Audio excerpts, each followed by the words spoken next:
processo ação penal 2668, nós vamos iniciar agora a ação de instrução. Como todos se recordam, trata-se aqui de denúncia oferecida pela Procuradoria-Geral da República. Em 14 dias, o ministro Alexandre de Moraes ouviu 52 testemunhas de defesa e de acusação dentro do processo da tentativa de golpe de Estado. Uma das falas mais esperadas era do ex-comandante do Exército, general Freire Gomes. Ele foi questionado pelo Procurador-Geral da República, Paulo Gonet. Tudo se recorda do presidente Jair Bolsonaro, na época, ter apresentado algumas hipóteses de utilização de institutos como o GLO, Estado de Defesa, Estado de Sítio em relação ao processo eleitoral? Sim, senhor. Tivemos uma apresentação feita por um assessor que eu desconheço. Na ocasião foi apresentado que poderia ser o assessor Felipe Martins. Foi apresentado um apanhado, uma memória, eu não diria um documento, em que foi só lido alguns considerandos, e nesses considerandos constavam aspectos que remetiam a uma possível GLO, o estado de defesa ou de sítio, mas muito superficial. Outro depoimento muito aguardado era o do brigadeiro Batista Júnior. O ex-comandante da Aeronáutica também foi questionado por Gonet. E qual era o objetivo da GLO que o senhor detectou que estava sendo ideada, craneada pela presidência da República, pelo presidente Jair Bolsonaro? A partir de um momento, eu comecei a achar que o objetivo de qualquer medida dessa de exceção era, sim, para não haver a assunção pelo presidente que foi eleito. Em alguns desses encontros com o então presidente Jair Bolsonaro e o ministro Paulo Sérgio, foi aventada a possibilidade da prisão de autoridades públicas? Pois é, senhor. E eu lembro bem que nisso daí houve a seguinte discussão: vai prender o presidente Alexandre de Moraes, que é o presidente do TSE, vai. Amanhã o STF vai dar um habeas corpus para soltar ele. E aí nós vamos fazer o quê? Vamos prender os outros 11? Mas esse era um brainstorm buscando uma solução que já estava no campo do desconforto. Pelo menos para mim estava. Nessa fase, testemunhas deram as suas versões sobre o que aconteceu antes, durante e depois das eleições de 2022. Alguns deram detalhes sobre como o golpe foi sendo construído ao longo do tempo, enquanto outros disseram não ter visto nenhuma evidência de crimes do que se passava nos palácios do governo. Versões que foram colocadas à prova dia após dia diante da justiça. O oficial da reserva, Freire Gomes, foi questionado sobre reuniões em que Bolsonaro, segundo a denúncia, apresentou documentos para tentar fundamentar juridicamente medidas de exceção, como estado de defesa, de sítio e de garantia da lei e da ordem. E negou que tenha ameaçado Bolsonaro com voz de prisão. Não aconteceu isso de forma alguma. Acho que houve uma má interpretação, até quando nós conversamos em paralelo aí, os comandantes, o que eu alertei o presidente, sim. E se ele saísse dos aspectos jurídicos, né, além dele não poder contar com o nosso apoio, ele poderia ser enquadrado juridicamente. Alexandre de Moraes notou divergências de Freire Gomes em relação ao depoimento à Polícia Federal e fez uma advertência. Vossa Senhoria disse expressamente na polícia que o depoente e o brigadeiro Batista Júnior afirmaram de forma contundente suas posições contrárias ao conteúdo exposto, que não teria suporte jurídico para tomar qualquer atitude, que acredita que, pelo que se recorda, que o almirante Garnier teria se colocado à disposição do presidente da República. Fecha aspas. Então, comandante, ou o senhor falseou a verdade na polícia ou está falseando a verdade aqui. 2 dias depois, o ex-comandante da Aeronáutica também prestou depoimento como testemunha de acusação. O tenente brigadeiro Batista Júnior confirmou que ouviu Freire Gomes dar ordem de prisão a Bolsonaro. Confirmo, sim, senhor. General Freire Gomes é uma pessoa polida, educada. Logicamente, ele não falou esta frase com agressividade com o presidente da República, ele não faria isso. Mas é isso que ele falou. Com muita tranquilidade, com muita calma, mas colocou exatamente isso. Se o senhor tiver que fazer isso, eu vou ter trabalho em prender. Todos os fatos esmiuçados até aqui envolvem o chamado núcleo crucial da tentativa de golpe: são 8 réus nesse grupo. O ex-presidente Jair Bolsonaro, os generais da reserva Augusto Heleno, Paulo Sérgio Nogueira e Walter Souza Braga Neto, o almirante Almir Garnier Santos, o tenente-coronel Mauro Cid, o deputado federal Alexandre Ramagem e o ex-ministro da Justiça Anderson Torres. Eles respondem por crimes como golpe de Estado, abolição violenta do Estado Democrático de Direito e organização criminosa. Na próxima semana, serão eles a apresentar as suas versões à Justiça. Com o fim dessa fase, a primeira turma do STF vai interrogar os 8 réus da ação. É quando Bolsonaro e 7 aliados mais próximos estarão frente a frente com o relator, o ministro Alexandre de Moraes. A audiência começa na próxima segunda-feira, dia 9. Os depoimentos serão presenciais e os réus podem ficar em silêncio. Da redação do G1, eu sou Natuza Neri e o assunto hoje é tentativa de golpe, as versões das testemunhas.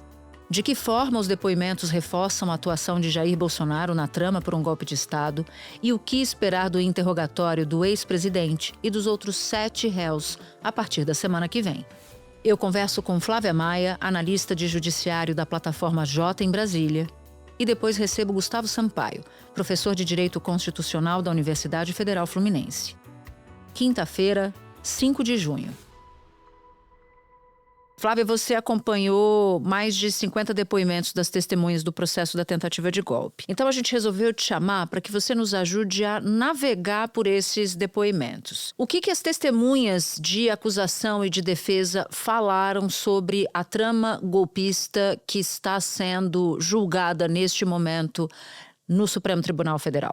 Natuza, de uma forma geral, o que a gente pôde ver ao acompanhar todos esses depoimentos, né, tanto os de acusação quanto os de defesa, é que tem um fortalecimento ali de que realmente existiu uma trama golpista, né, que existiu ali dentro do Palácio da Alvorada uma arquitetura mesmo para se tentar um golpe de Estado. Isso ficou meio claro, isso ficou confirmado, principalmente nos depoimentos, que eu acho alguns depoimentos chaves, que é o do Freire Gomes, que por mais que ele tenha sido um evasivo, ele confirma os principais tópicos, mas principalmente pelo do Batista Júnior, que era o ex-chefe da FAB.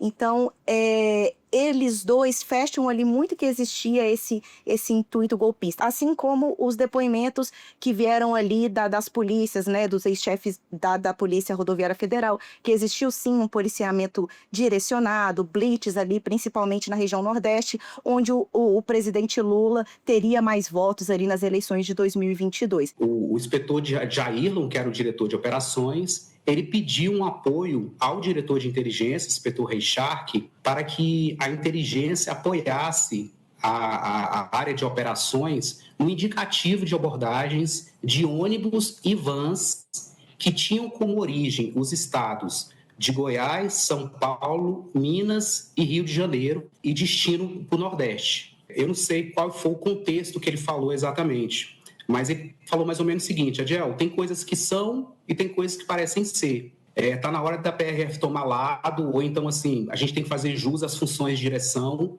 e aquilo era uma determinação do diretor-geral. Foi possível ver que realmente existiu um intuito golpista sendo armado ali dentro do Palácio da Alvorada. Bom, você mencionou o Batista Júnior, que é ex-comandante da Força Aérea Brasileira, ou Aeronáutica, e também o Freire Gomes, que comandou o Exército Brasileiro. E aí eu aproveito para te pedir para nos contar, dissecar um pouquinho mais sobre o que eles disseram de mais importante ou sobre o que eles repetiram, né, ao Alexandre de Moraes e aos ministros da primeira turma, para além do que já haviam dito à Polícia Federal durante a investigação. Eu acho que o depoimento do ex-chefe da FAB, né, do Batista Júnior, ele é o mais incisivo, assim. E eu acho interessante do depoimento dele, Natuza, que ele vai mostrando que a ideia de um golpe, ela não surgiu assim. O Bolsonaro perdeu a eleição no dia e no segundo dia já falaram, vamos fazer um golpe. Ele mostra que houve uma construção, né? Foram tendo reuniões, consulta o AGU, vamos ali falar com o Bruno Bianco. Tem alguma saída jurídica para as eleições? Não tem. A gente tem um relatório de urnas eletrônicas. e não apontou nada, não, então ali não dá. Então, assim, eles foram tentando, né, por outros caminhos antes de realmente fechar, vamos dizer assim, um decreto golpista, uma ideia golpista. Batista Júnior confirmou que a chamada minuta do golpe foi apresentada aos comandantes pelo então ministro da Defesa. Eu perguntei para ele, esse documento, o documento estava na mesa, dentro de um plástico, falei, esse documento prevê a não assunção no dia 1º de janeiro do presidente eleito? E ele falou sim. E aí eu falei, não admito sequer receber este documento, não ficarei aqui. Levantei, saí da sala e fui embora. Então, eu acho que o Batista Júnior traz muito isso. Ele traz a construção dessa narrativa, como é que foi acontecendo ali o movimento dentro do Alvorada e como ele foi ficando constrangido com o passar do tempo, né? Então, por exemplo, ele fala, primeiro, aí perguntaram, existe uma possibilidade de uma GLO, de um estado de sítio, um estado de defesa? Aí ele fala, bom, pode ser que sim, porque você tem pessoas nos quartéis, você tem ali uma possível greve de caminhoneiros, bloqueios em rodovias, pode ser um problema. Mas aí ele fala que ele começa a perceber que essa ideia era para além de 1º de janeiro, e 1º de janeiro ele não ia passar. Ele fala isso claramente no depoimento dele, que falou isso para Bolsonaro. Só para ver se eu entendi. O que Batista Júnior disse durante o seu depoimento é que, num dado momento, ele estava entendendo que o que se discutia no governo naquela ocasião eram operações, dispositivos constitucionais, legais, para um caso de conturbação social na frente de quartéis que estavam sendo ocupados, o caso de uma conturbação social por uma greve de caminhoneiros, ou mesmo de uma conturbação social em razão da posse do presidente eleito Lula. E aí, instrumentos como operação de garantia da lei e da ordem, que coloca o exército ali na rua para tomar conta do negócio, ou mesmo estado de defesa, o que é uma medida mais gravosa até, fariam sentido. Só que num determinado momento, passou a não fazer mais sentido que não fosse o sentido de uma virada de mesa de golpe de Estado. É isso? Exatamente. Eu acho que esse é o grande ponto ali do depoimento do Batista Júnior, é ele mostrar como é que foi essa construção e como ele foi percebendo que ele estava sendo ali enredado naquela trama, entendeu? Ele também confirmou que o então comandante da Marinha, almirante Almir Garnier, se dispôs a apoiar o plano golpista. Eu lembro que o Paulo Sérgio Freire Gomes e eu conversávamos mais, debatíamos mais, tentávamos demover mais o presidente do lugar. Em uma dessas, chegou um ponto que ele falou que as tropas da Marinha estariam à disposição do presidente. E uma curiosidade, né? Todos ali estavam em tela, porque os testemunhos eram online. É isso, eu queria que você explicasse essa dinâmica, porque no depoimento do Batista Júnior, na mesma tela, tinha uma telinha lá com Jair Bolsonaro. Né, que enquanto Batista Júnior falava os momentos mais duros ali para o Bolsonaro, ele ficou ali com a mão na frente da boca. Fiquei observando bem essa imagem do ex-presidente. Exatamente isso. O ex-presidente Bolsonaro, ele participou da maioria dos depoimentos. Ele esteve presente, ele não entrou junto com os advogados dele, né? Não foi na mesma salinha online, vamos dizer assim. Ele estava em outro ambiente e ele entrou em praticamente todos os depoimentos, principalmente das suas testemunhas e as dos comandantes, ele estava ali presente.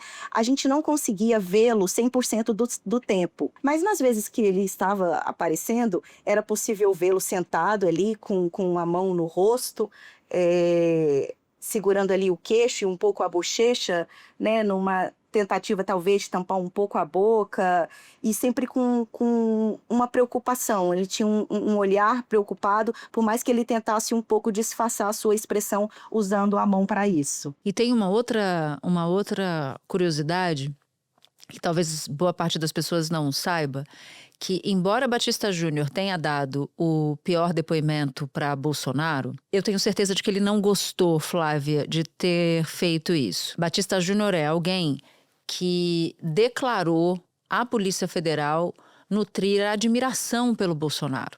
Tenho certeza que o depoimento dele à Polícia Federal no primeiro momento e depois a Alexandre de Moraes deve ter sido ruim para ele. né, pessoalmente falando, porque ele não escondia uma admiração pela história de Bolsonaro, né, de capitão até presidente da República. Enfim, dito isso, eu queria olhar agora para o relator desse caso, desse julgamento, o ministro Alexandre de Moraes.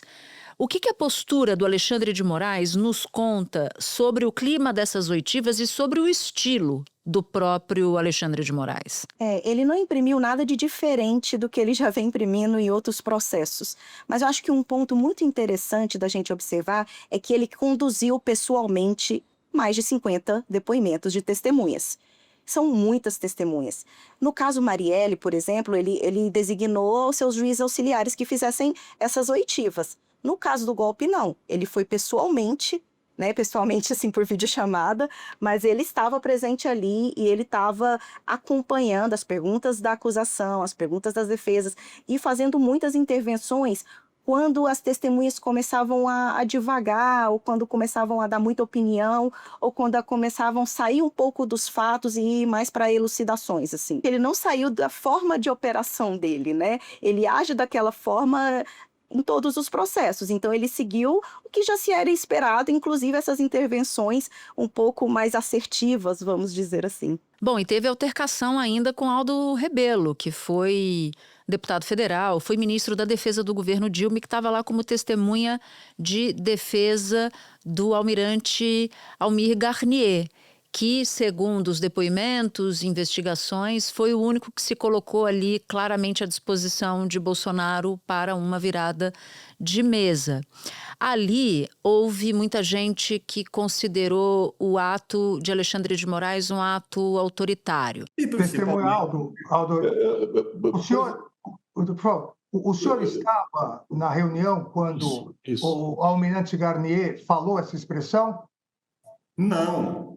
Então, o senhor não tem condições de avaliar a língua portuguesa naquele momento. Atenha-se aos fatos. Em primeiro lugar, a minha apreciação da língua portuguesa é minha. E eu não admito censura na minha apreciação sobre a língua portuguesa. Se o senhor não se comportar, o senhor vai ser preso por desacato. Eu estou me comportando. Então, o senhor se comporte e responda a pergunta. Simplesmente. Eu estou respondendo a pergunta do advogado. Responda, então. É possível ou não o almirante Garnier determinar as tropas na rua sozinho? Essa é a pergunta. Sim ou não? Para quem ouve a cena, Aldo desafia de fato Alexandre de Moraes, ainda dá uma alfinetada quando usa a expressão censura, e aí vem Alexandre de Moraes e ameaça prendê-lo. Essa cena foge de alguma maneira do que é o Alexandre de Moraes neste e em outros casos, e até mesmo foge em relação a outros juízes, já que você está tão acostumada a cobrir o judiciário brasileiro. É um modo Alexandre de Moraes de agir, não trouxe nenhuma grande surpresa, e é interessante que a gente que cobre muito o judiciário, ele no vídeo, quando o Aldo Rebelo começa a falar, e ele começa ali a falar da língua portuguesa, a citar o frito, a frigideira, e você vai vendo o incômodo do Moraes, ele começa a mexer na cadeira ali, mas eu acho que aí quando o Aldo fala em censura, liberdade de expressão, que são temas muito caros ao Moraes, porque ele é muito criticado por isso, né, porque ele tirou plataformas do ar, porque ele fala publicamente que tem que ter uma regulamentação das redes sociais, aí eu acho que naquele momento ali virou a chave mesmo para ele meio que dizer, não, agora não, no meu tribunal você não vai fazer um circo, né, que ele usou essa expressão outras vezes também. Então, acho que naquele momento foi o que pegou mesmo, foi essa questão de censura e liberdade de expressão. Mas o Moraes agiu dentro do que a gente espera do Moraes. E para finalizar, sobre o tempo desses depoimentos, o tempo da tramitação desse processo, ele está avançado, ele está acelerado, ele está no tempo normal ou ele está atrasado? Ele está dentro dos prazos previstos no Código de Processo Penal, que eram os prazos que nós gostaríamos que acontecesse com outros processos também pelo Brasil. Então, esse processo da ação penal, ele está seguindo um trâmite dentro dos prazos, mas um trâmite rápido se você compara com outros processos judiciais. Agora, é uma observação também que é importante de fazer, é que o Moraes ele é um juiz rápido, ele é um ministro rápido, não só nesse caso, mas em todos. Ele é um dos ministros do Supremo com menor estoque de processos, mesmo tendo todo o 8 de janeiro com o gabinete dele. Então, assim, é uma postura muito dele também, ele vai rápido e, claro, somado a isso, tem toda uma preocupação de que essa ação vá para 2026, né? Existe um entendimento aqui dentro do Supremo que, de alguma forma, isso já esteja resolvido. Tem algum tipo, o julgamento de mérito já tem ocorrido em 25, para não afetar as eleições de 26. Flávia, muito obrigada por ter topado conversar aqui com a gente sobre o andar dessa carruagem. Por nada. Bom trabalho. Obrigada, viu? Tchau, tchau. Tchau, tchau. Espera um pouquinho que eu já volto para falar com Gustavo Sampaio. Professor Gustavo, de tudo que o senhor acompanhou desses depoimentos, como é que o senhor qualifica a situação do ex-presidente Jair Bolsonaro, criminalmente falando? Eu creio que os depoimentos, na medida da passagem do tempo, vão demonstrando que havia, de fato, uma cadeia hierárquica de cometimento delituoso, acertando ali o que é dito pelo Procurador-Geral da República na denúncia. Não vamos nos esquecer que, além dos crimes de abolição violenta do Estado Democrático de Direito e do crime de tentativa de golpe de Estado, o Procurador-Geral imputa aos 34 denunciados o crime de organização criminosa, que é um crime que pressupõe uma estrutura hierárquica dirigida, sistematizada e voltada para a prática do crime. A conjugação dos depoimentos vão demonstrando, gradual e lentamente, que o presidente Jair Bolsonaro estaria na culminância desse desígnio de romper com o governo democraticamente eleito e, porventura, instaurar um processo de ruptura institucional.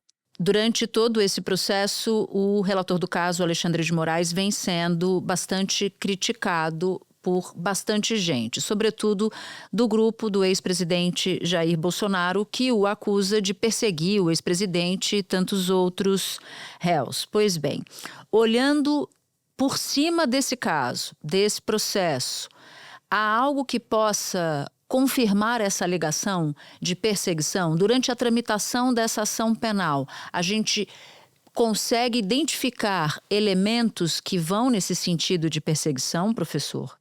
Esses elementos não são identificados porque, em verdade, o que o Supremo Tribunal Federal fez e age de modo colegiado, no caso, através da sua primeira turma, que é um colégio de 5 ministros, foi receber a denúncia oferecida pelo Procurador-Geral da República, Paulo Gonet, portanto, a peça acusatória típica de uma ação penal pública, que é oferecida pelo órgão de promotoria. O Supremo Tribunal apenas verificou se os requisitos de recebimento da denúncia que constam do artigo 41 do Código de Processo Penal estavam presentes, e o fez, e verificou a presença desses requisitos, determinando a instauração da ação penal.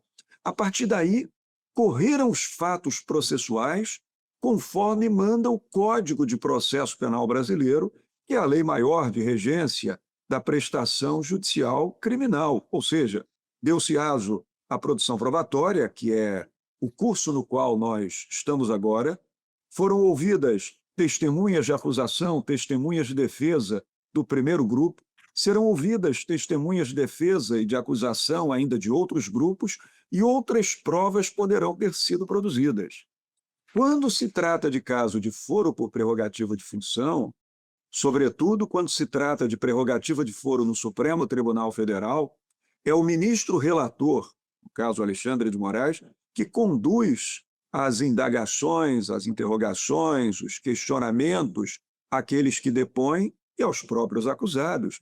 Isso tem acontecido na plenitude do devido processo legal, conforme prevê o Código de Processo Penal, pelo menos até o momento. Não há nada até o momento que desborde os limites do devido processo legal, senão algumas rusgas ali verificadas entre o relator e alguns depoentes, que talvez tenham caracterizado alguns excessos, mas nada que comprometa, que gere qualquer nulidade da instrução processual penal, como ela vem sendo conduzida até o momento. Ou seja, excessos há, mas não a ponto de configurar uma perseguição. Talvez, se houver excessos, serão excessos julgados pela política, julgados pela história e pela política, não propriamente pelo direito processual. Ou seja, respondendo bem à sua questão, o trilho do devido processo legal, lembrando que quem fixa os dormentes, o trilho do devido processo legal é o legislador, não é o juiz. E o trilho do devido processo está sendo obedecido. Os depoimentos estão sendo colhidos em situação de normalidade, as provas estão sendo produzidas em situação de legalidade, as denúncias foram recebidas porque demonstravam presentes os requisitos do artigo 41 do Código de Processo Penal, de maneira que, no trilho do procedimento, não há nenhum reparo, até esse momento, que possa deflagrar qualquer acusação que pudesse pesar contra o Supremo Tribunal Federal, no sentido dele não estar agindo dentro de uma baliza de neutralidade e de imparcialidade. E, por último, na semana que vem, ou pelo menos a partir da semana que vem, os 8 réus do primeiro núcleo vão ser ouvidos. Eu conversava com um dos advogados do ex-presidente Bolsonaro e ele disse que esse vai ser o momento mais importante desse julgamento, quando réu e relator do caso vão estar frente a frente, né? Bolsonaro já participou de uma parte da análise da denúncia, mas vai ser a primeira vez que Alexandre de Moraes vai perguntar diretamente para Bolsonaro. O que a gente pode esperar a partir daí? Quais são os próximos passos? Bem, espero que haja normalidade e legalidade nessa relação entre o ex-presidente Bolsonaro e o ministro Alexandre de Moraes no ato em si daquela colheita do depoimento. Mas, a partir daí, segue a instrução probatória, que poderá também contar com outras provas diversas de depoimentos de testemunhas, como, por exemplo, provas documentais e até provas periciais, perícias realizadas sobre documentos, perícias de local, perícias realizadas sobre equipamentos de informática, isso apenas para dar aqui um singelo exemplo, e outras provas que mais se possam assomar, porque a fase de instrução probatória, e eu preciso usar aqui um nome um pouco mais complexo, mas eu explico, é uma das subfases da fase de instrução cognitivo-probatória da relação processual. O que significa isso?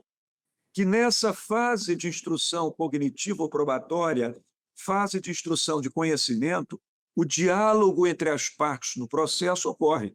O diálogo entre autor e réu, as respostas oferecidas pelos réus, as defesas apresentadas em termos argumentacionais, até que se chegue à parte final, aquela etapa final, aquele ato final da ópera, que é a apresentação das alegações finais de promotoria, as alegações finais de acusação e as alegações finais de defesa, quando finalmente o processo fica maduro para seu julgamento de mérito. E aí sim, os 5 ministros da Suprema Corte que estão na primeira turma farão julgamento em torno de se condenam ou absolvem esses ou aqueles por esses ou por aqueles crimes. O devido processo legal está correndo fluido, em plena normalidade, e assim se espera que continue, para que o processo seja caracterizado pela normalidade procedimental, sem nenhuma mácula que possa gerar a sua nulidade. Professor Gustavo, muito obrigada por topar conversar com a gente para clarear todos esses pontos desse julgamento. Bom trabalho. Também para você, para vocês todos, bom trabalho, bons jornais. Tchau, tchau. Antes de terminar, um recado. Se você ouve o assunto no Spotify e gostou do episódio, é assunter mesmo, dá 5 estrelas e compartilha esse episódio com quem você quiser. Você pode nos ouvir no G1, no YouTube e em todas as plataformas de áudio. Comigo na equipe do assunto estão Mônica Mariotti, Amanda Polato, Sara Rezende, Luiz Felipe Silva, Thiago Kazuroski e Carlos Catelan. Eu sou Natuzaneri e fico por aqui. Até o próximo assunto.